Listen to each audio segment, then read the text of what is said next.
Good morning. It is Thursday, October 6th. Thank you so much for joining us for this special Pink Week in honor of Breast Cancer Awareness Month. I'm Jessica Lovell. Coming up today on the Morning Medical Update. Hair today, gone tomorrow.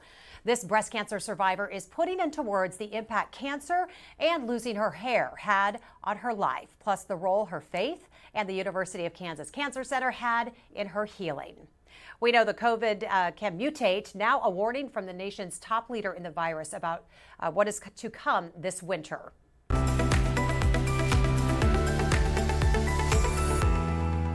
Thank you so much for joining us here on Facebook, YouTube, and on Twitter. We are live inside the Dulcie Simons Family Broadcast Studio. First, a devastating breast cancer diagnosis, then the reality. What happens to my hair? Breast cancer survivor and author Camy Crank joins us to talk about her book, Inspiring Hope in Other Women, and talking about what's often not talked about during the cancer journey. Camy is here with us in studio this morning, along with Dr. James Butterworth, her plastic surgeon, and also with us virtually is Sabrina Corantager. She's a clinical nurse coordinator for the Lymphedema Prevention Clinic. You helped care and treat Camy, and so we're going to talk a little bit about how you made your way into her book as well. How are you both today? Doing great. Good. Good to see you, Sabrina. Thank you. Good to see you. And of course, we love getting your questions, so please send those in on the links there on your screen. And as always, you can put them in the chat below. We will get to those questions here in just a bit. We do want to let you know, though, that we will be showing some approved photos that Camy sent us to share with you, the audience, about her breast reconstruction. So we just wanted to let you know about those photos coming up here in just a moment. But Camy, hair today, gone tomorrow. It's the name of your book. Why was it so important for you to document this story and this journey that you've been on? Well, when I first was diagnosed in 2015 and made it all through treatment, I started writing and writing about all the things that cancer did to me, all that I lost, and got it about ready to send a publication, and it was in the last stages, and come to find out my cancer had metastasized, and now it was terminal, stage 4, thinking maybe 3 to 4 years to live. And my son, who helped me with the book a lot, said, "Mom, now you need 2 more chapters. One on how you found it metastasized and how, now what?" And so we started writing again. And then as I was writing those 2 other chapters, things came to me to add to the previous 10. And then I got to seeing all that I had gained through it and all the good that came from it. You said there was a lot of light in the darkness. That's right. And you had a story to share. We often talk about the scary parts of the diagnosis of cancer. We've heard those stories, but sometimes we forget to mention the reality of hair loss and body changes. In fact, one of the first questions that you asked your doctor was, should I cancel my hair appointment next week to get highlighted? And you kind of giggle as if that's not something women think about, because we certainly do. I mean, I'll cancel almost any appointment but my hair appointment, Camy, right. So I get it. You don't get it, Dr. Butterworth. I know, but trust me, it's very important. Surprisingly, didn't your doctor say to go ahead and keep it to stay normal?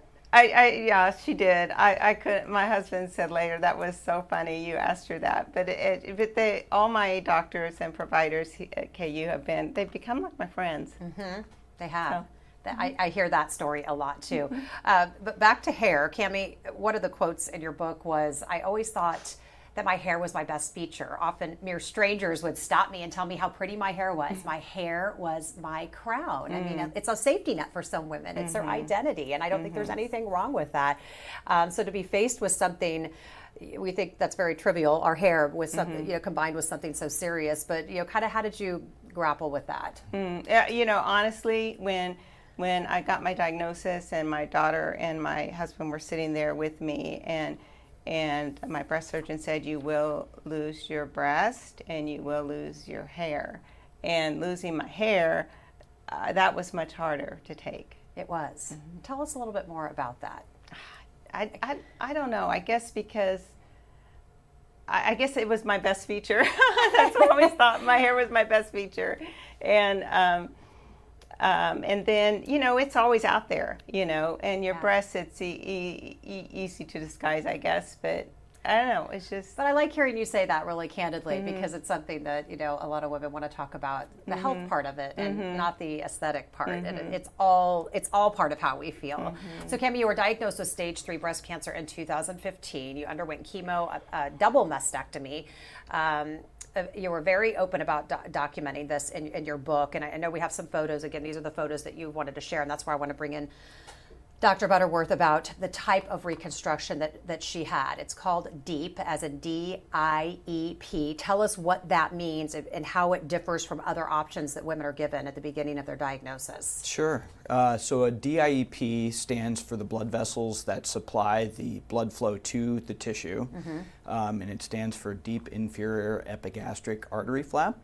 Perforator artery flap, which is why people don't typically say the whole thing, and it's shortened Yes, to thank you for anagram shortening. of DIEP. And it's a way of doing breast reconstruction where you're transplanting one's own tissue to reconstruct breasts, as opposed to using foreign objects like implants. So where is that tissue coming from? That tissue comes from the fat in the skin of the lower abdomen or the belly, so the tissue that sits below the belly button and above what one would think of as a C-section scar for those patients that have gone through C-sections before. So Camy, when you heard this was an option, what were your thoughts? Oh, wow. So actually, I first heard about it at the Gilda House, went there for a little workshop. My little sister happened to be in town. And again, this is very early in the diagnosis staging. And actually, Sabrina, you were there, and your husband. I remember seeing you both. I didn't get to meet with you personally, and they talked about all the options, and they mentioned this one, and it was new to me in the fact that no longer did they cut through the skin of the muscle, like completely. I still wanted my tummy muscle, and so I thought, wow, that's intriguing. Can we see those photos? Because I want to see where they took it out of your stomach. Okay. And yeah. And so I was very intrigued about it, and then my breast surgeon referred me to Dr. Butterworth, and he went over it many times, explained it many times. I almost backed out, and he encouraged me again that he thought I would really be pleased, and I was. Did a great job. What would have been her other options, though? So you can do breast reconstructions with implants, which is typically the way that, I'd say nationally, we think somewhere between about 60 to 70% of women undergo implant-based reconstructions, as opposed to what we call autologous tissue reconstruction, or using your own tissue. So somewhere about 30 to 40% of patients end up choosing to use their own tissue. And what's the difference, and pardon me for asking, difference between augmentation and the reconstruction? What's the actual physical difference? Good question. So an augmentation is adding typically an implant or something to a breast that's there. So in that sense, the breast isn't being removed, as opposed to, as what happened in Camy's case in a mastectomy for breast cancer. The breast gland is removed. Oftentimes the skin is preserved because that's not a cancerogenic tissue when we're talking about breast cancer. And then what you have to do is you have to start from the ground up and rebuild the breast in that way, as opposed to basically putting an implant or putting tissue underneath the breast that remains, which is what an augmentation is, which is a much simpler operation to get over. So, Camy, the dedication of your book, and by the way, if you're just joining us, Camy is the author of Hair Today, Gone Tomorrow. You can get it on Amazon. You said in it, you dedicated it for my new friends who have found yourself at a club you didn't choose to join. Please, please know there is hope. What were you hoping this overall impact would be to share these stories and be really, really open about it? Well, my biggest hope is that they would look to God and find strength in the Scripture. There is so much hope when you first get this diagnosis.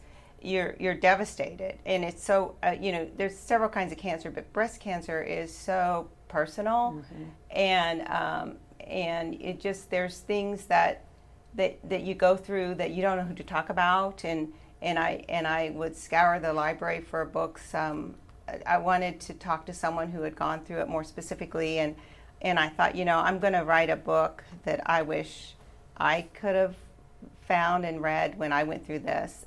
Something that included the TMI, the too much information, the questions you want to ask, but you don't know who to ask. Yeah, things that, like you said, you can Google a lot when it comes to breast cancer, but knowing those personal stories, the ins and outs, the things that we don't talk about, they're really important. And that someone came through it. You see them on the other side. Exactly. That is what you are here to tell us. I want to get to Sabrina, and you're part of this because one of the things that, Dr. Butterworth, you were talking about this too, the coolest part of her book is and if you could see it, she puts in here this cancer timeline, and it is day by day, date by date, page by page of every single appointment, that everything down to when you started taking a medication, when you had a checkup, when you had a brain CT scan, your checkup with your plastic surgeon. It's all documented here to really show in real time what this has looked like for you. And I know one of those appointments was with the Lymphedema Prevention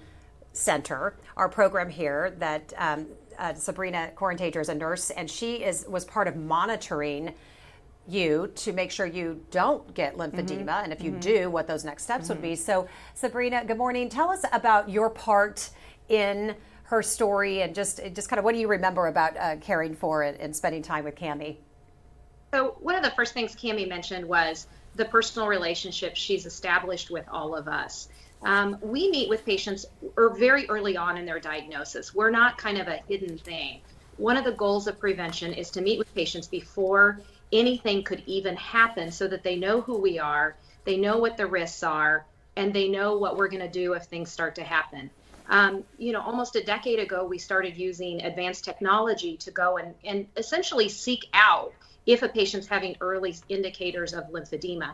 With Camy, in her book, she mentions some of the adventures that happened that don't always happen to other patients, in terms of there was a question about, was she developing some lymphedema?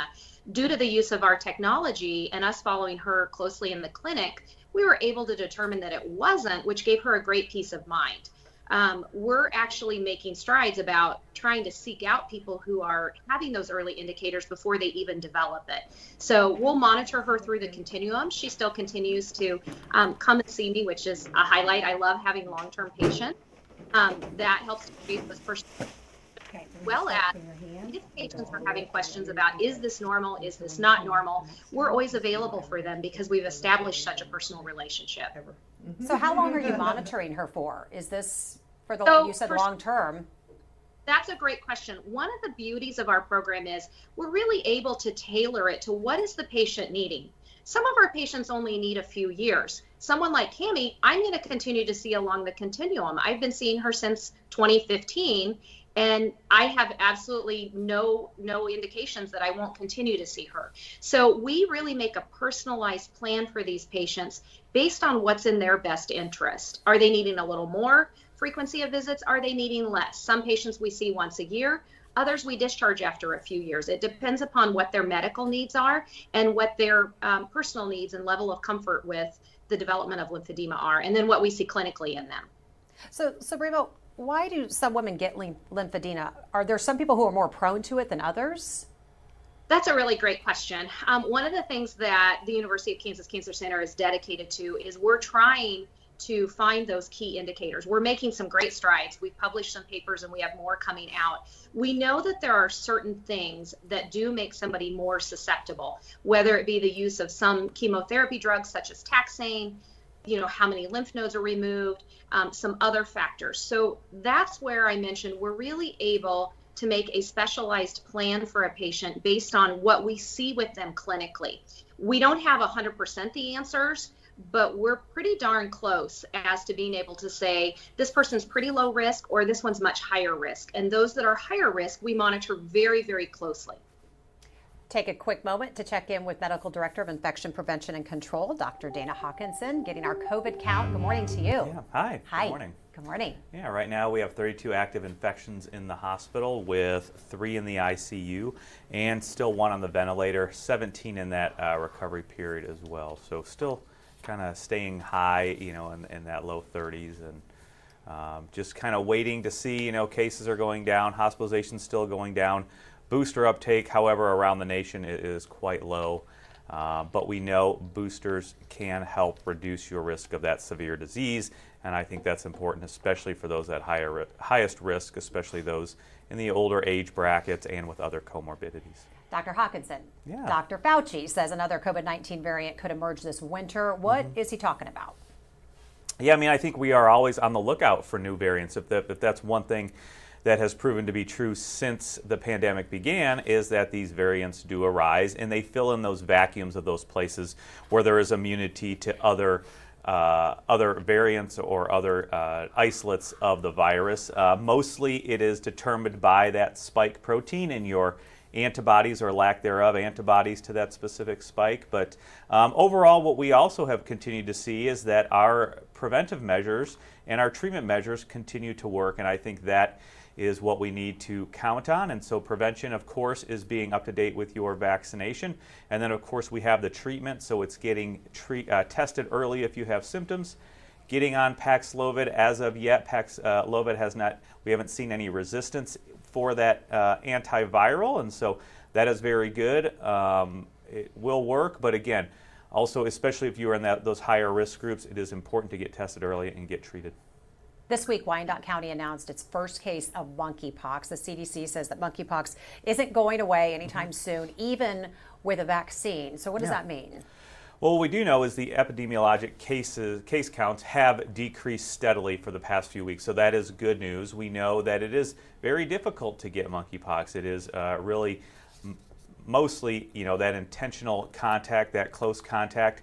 But we also have very good evidence now. I think it was yesterday in the MMWR, or this week, the publication from the CDC showed that those people that had received at least one dose of the Jynneos vaccine against monkeypox were 14 times less likely to get monkeypox if exposed. So we have good preventive measures for that as well.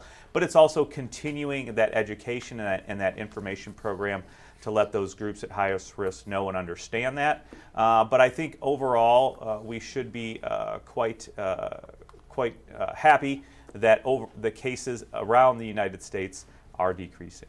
Dr. Hawkinson, thank you so much. Do we have any reporters on the line today?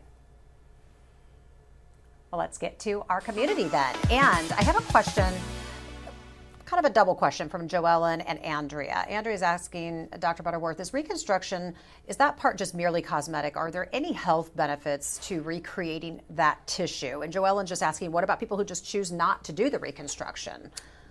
Yeah, there is multiple options for patients undergoing mastectomies, and part of our aim is to provide the information, prioritize what the treatment plan is, and as we talk about in medicine, have shared decision making. So it's important for the patients to have their own input as to what goes on during the course of their journey, because it is going to be a long journey. For some patients, their identities, be it whether it's physical, emotional, psychosexual, are not as tied to having breasts or having something that is recreated in the form of breast reconstruction. And so as a result of that, some women will choose just to have the mastectomies and have nothing. We definitely know that there are a lot of benefits to undergoing breast reconstruction from all of the things that I just mentioned in terms of a mental standpoint, an emotional standpoint, a psychological standpoint. And so it really boils down to the priorities and what the end goals are of each individual patient. And there's no wrong answer. And there's no wrong answer. That's exactly right. Camy, how did it feel after your reconstruction? You documented in the photos that we showed earlier, if we could pull those up, where you went from being diagnosed to then having your breasts removed through the mastectomy, and now they're back. They're not what you were born with, what the good Lord gave you, but they're back, and you felt good, right? I did, yes. When coming out of the mastectomy, which is nice, the plastic surgeon works with the breast surgeon, and you come out with expanders. So you come out with something, and I would call them my breast mounds, and then we'd go and we'd expand those as we're saving the skin before I go through radiation. And at some point in there, I don't know exactly when, I started referring them again to my breasts. So that was kind of like, now they were my breasts. Mine again. They were mine again. That's really powerful, right, Dr. Butterworth? Like you said, just regaining that part of you that you feel you've lost. You're trying to you're in that position where you're giving someone something back. Right. That's a big responsibility. Yes, it's a huge responsibility, and it's a great way to develop relationships with your patients and long-standing I bet, relationships yeah. with your patients. Lots to celebrate. And same with you, Sabrina, as well. A question from Tamika, is lymphedema hereditary? So if my mother had it and then I get breast cancer, is it hard? You smile because I know there's a lot we still don't know, but what do we know about that? So I love that question. It's one actually I get frequently, and the answer is no. And the way that I let patients know that it is not, the lymph nodes are a resource in your body. Some things are genetic based on that, but lymphedema simply happens because we've removed a part of your body that had a job. And how does the body respond? And everybody is a little bit different. And I have worked with third and fourth generation people that have breast cancer, and there is absolutely no familiar, meaning no genetic component to whether you develop lymphedema or not. It is simply whether or not the body is able to compensate and take over for what it's missing that was removed during your cancer journey. And so it's a great question. I actually get it frequently, but the answer is no. That we do know definitively. Very good. Isaac wants to know what the potential for using proton therapy to treat breast cancer. We know it's used for prostate cancer, pediatric cancer. We have our proton therapy center here at the health system. But what do we know about that even down the road? Sabrina, do you? And if you don't know, that's I okay have to too. say that may be a little out of our lane. And that's to be okay. We'll have honest to get with Dr. you, and Chen it on here. probably would be better for the radiation oncologist Yeah, okay. to answer that. Yeah, it's a great question though. Yeah, I am sure that there is a role for it, but the details of it would be best served by an expert. Okay, I will take that one off the table for you. Like I said, you're very specified in what you know, and it's a lot. So Michelle wants to know, how did Camy, talk about your nutrition during chemo? How did you, My nutrition, did you, okay. just throughout your whole diagnosis? Okay. Well, my family always called me the ultimate health nut, and honestly, they were surprised I was the one who would get breast cancer. So yeah, my nutrition stayed the same. Although during treatment, it is often hard to eat because you're nauseous, but I did the best I could on that. Yeah, that is tough. Okay, here's another one. Here's the thing. Our people who watch the show, they have really good questions. And it's okay if they're out of your lane. I throw it out there, and if you know it, great. If you don't, then we'll just have to get one of our other specialists on here. Juan wants to know, could plasma-rich platelets transfusion help in hair loss post-breast cancer? That's a good one. Boy, that is a great question. I don't know much research that's been done on that. Okay, Sabrina? If it's not a lymph node, I can't. That is okay. Like I said, that is the good news. Bad news is that our experts deal very specifically with what they deal with. They know everything about what they deal with, so that's okay. We've got plenty to go to. We will get them on. Okay, so I want to ask. Jamie wanted to know from Camy what feedback she's gotten from her book. You must be finding yourself connected and connecting with people you never thought you would. What has that experience been like? Well, my husband and I didn't write the book to make money, and so we have been giving books away, and I'm on a metastatic breast cancer page and giving books away there at the KU Cancer Center, giving books away, and so any proceeds we get from the books, we want to buy more books and give away to those that might help. And so, yes, my email address is on the back. I've gotten email from people who just found it on Amazon and bought it and wrote to me. So it's been great, and connecting with people who do breast cancer runs, and it's just been great. Hair today, gone tomorrow. Camy Crank. I just want to keep repeating her name and the name of the book so you can find it on Amazon. Georgianne, good morning, by the way. She watches our show daily, and she's gone through a similar experience. She said, and maybe you can give her some advice. She said, my hair loss from chemo, it grew back, but thinner, different texture, looks very different. She was taking some medication. It's been falling out, though, very noticeably, she says. Of course, it was originally very thick and long, just like yours was, I know. But she says it was her identity. She's a little embarrassed now. Has anybody? She was told it may not ever grow back. What are you hearing in the community of women that you've been in touch with, or just your own experience? What could you tell her about? Maybe some advice you have to keep her going and to raise her spirits in the hair department.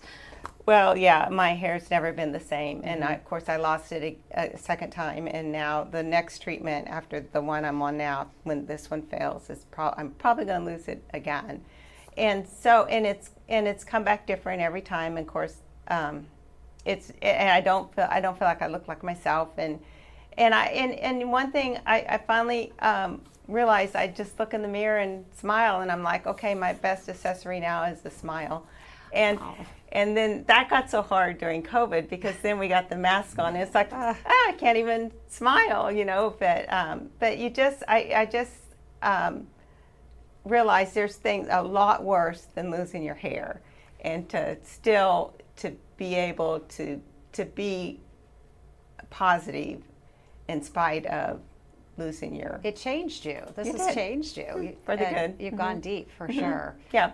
How great is it to be sitting here with her, by the way? When she said that just now, my best asset is my smile, and I can't agree more.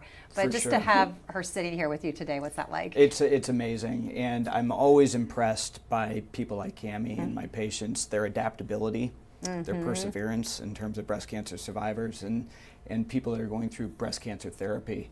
And I think one thing that, in speaking about the communities, and no breast cancer patient should ever feel alone. The communities are vast, and the resources are there. And so there are people in Kansas City, there are people nationally. Everybody wants to help. So if you feel like you're alone, reach out. You are not alone. That's why you wrote the book, to say, I'm here, this is my story, and I want to be your support system. Another question from the community, from Erica, is just how are you doing today? What is your diagnosis today? Where are you in your treatments? Okay. Well, a big shout out to my medical oncologist, Dr. Gregory Crane. I've had him since 2015, and he's couldn't be here today. I wish you all could meet him. He wanted to be, I will tell you that, but he couldn't. So we call him a brainiac, and he is constantly researching, and he's always has my next treatment lined up, because right now I'll be on treatment until either it fails with my tumors growing more, because now it's in my lungs and liver and peritoneal space, and or treatment fails, or I can't handle the treatment anymore. So right now I'm on a oral chemo, and then I also get injections once a month. So. How are you physically feeling? I feel well. My big thing is walking. I walk a lot and fast, and that's what keeps me going. So just keep moving. I always think just that physical movement forward makes you feel like you're moving forward. I want to get to some final thoughts, and Sabrina, kind of final thoughts from you about what you want us to know, and just what it's like to be here reunited with Camy. Even though I know you guys see each other quite a bit. You do. I think as a healthcare provider, these relationships are just as important to us as they are the patient. There is so much that happens over the journey of these patients, and them sharing this with us gives us inspiration to continue to do better, find answers, find ways to make their journeys a little bit easier. So, Camy is a wonderful patient. She's one of my very first ones, and whenever I know she's coming in, it brings such a smile to my face, not just because I'm seeing her in the professional sense, but just because of the wonderful individual she is. She's an inspiration for other patients. She's an inspiration for healthcare professionals. That's why we do what we do. So to be able to be here and sharing this with her is really, truly a pleasure for me. Thank you so much for being with us today, Sabrina. Doctor, your final thoughts today. I would certainly echo what Sabrina said. And one of the true joys of this job in being able to develop long-standing relationships with patients is to have a friend for that length of time. And so getting to know her and Bob and Meredith, her daughter, who's a nurse up at Mayo, and it's been a true treat. It really has been. And again, I'm always impressed not only with the adaptability and the perseverance, but also the willingness to share and altruistically help other people that are going through this journey. And it's very touching and heartening. These patients have such wonderful outlooks, and they're so inspirational. And it just really encourages, it's such a smile in the world. It really is. And not everybody is in a place where they can share their stories. That's so when right. people are and can come forward and do it, it just it really means everything. Camy, your final thoughts today? Just I know one thing that you've said, and I wanted to ask you because you said that we talk a lot about here about how faith and science work so well together. And it certainly worked that way in your case. How important was that? You know, just faith carrying you through to where you are today. Oh, absolutely, very important. And yeah, that's God's my rock. I also would like to just encourage people, get your mammograms. But it might take more than that. If you read my book, you'll see I'd never missed a mammogram. I'd gone in October 2014. January 2015, my husband found the lump, and also I want to say push for a biopsy, because I was not offered that, and then told to come back in a year. We went back sooner than that, and then found ourselves here at KU, and just so grateful. And they did another scan, a deeper scan. Yes, and then the immediate biopsy that day, and just I just want to encourage, get a second opinion too. If you have doubts, just pursue it. It's okay to ask questions. Okay, yes. It's okay to ask questions. Again, Hair Today, Gone Tomorrow is Camy's book. Thank you so much just for being a friend of our show. I know you watch us. And I do. That's how you reached out to us, and then before you knew it, we said, great, you're coming on too. So that's how that works. You reach out to us, and then now you're a guest, and you're a friend of ours. So thank you so much. Dr. Hawkinson, your final thoughts today. Yeah, no, just a big a shout out and words of support and thoughts of support for all of our patients that are undergoing breast cancer, but also other conditions, and so much support for those medical teams and those physicians that we've seen today that help care for them. So. All right, Doc Hawk, thank you so much, and thank you to all of our guests today. Thousands of people have a disease called aortic valve stenosis. It's when the blood flow is reduced from the heart to the rest of the parts of the body. Alexis Del Cid joins us now with a preview of today's episode of All Things Heart coming up at 10 a.m. Alexis, good morning to you. Good morning, Jess. You're about to meet a man who, like many of us, postponed a doctor's appointment or 2 or 3 during the pandemic. We all can relate to that. But for this man, who also happens to be an avid bicyclist, it led to a life-threatening problem with his heart. I had stretched that out because of pandemic and hadn't gone, but I knew I wasn't feeling good. I knew that things weren't great. I was feeling tired and wasn't exercising as much and feeling exhausted, and when I did exercise, my legs felt heavy. So when he finally went to the doctor, they discovered there was a huge problem with one of his heart valves. It's called aortic stenosis, and because so much time had been lost, doctors here had to work quickly to save him. Coming up at 10 a.m., you're going to hear from that patient, Sean Tiener. You'll hear from his doctors, and his surgeon explains what he needed to do to get Sean back to health, how to recognize the problem in you or your loved ones, and what is aortic stenosis. We'll tell you everything you need to know before it's too late. Bring your questions. We will see you at 10 a.m. for All Things Heart. All right, we'll be watching, Alexis. Thank you so much. Thank you so much for being with us today. Don't forget you can catch our updates anytime by logging back onto Facebook, YouTube, and Twitter. Go out, make it a great Thursday. We'll see you back here Friday at 8 a.m. Coming up tomorrow on the Morning Medical Update, we explore the power of a second opinion through the story of this young and vibrant breast cancer survivor. I'm Jessica Lovell, how her cancer diagnosis led her to the right treatment and down the dark road that comes along with this health fight. She opens up about her physical and mental health struggle along the way. Subscribe to our Morning Medical Update and Open Mics with Dr. Stites podcasts. Now, everywhere podcasts are available.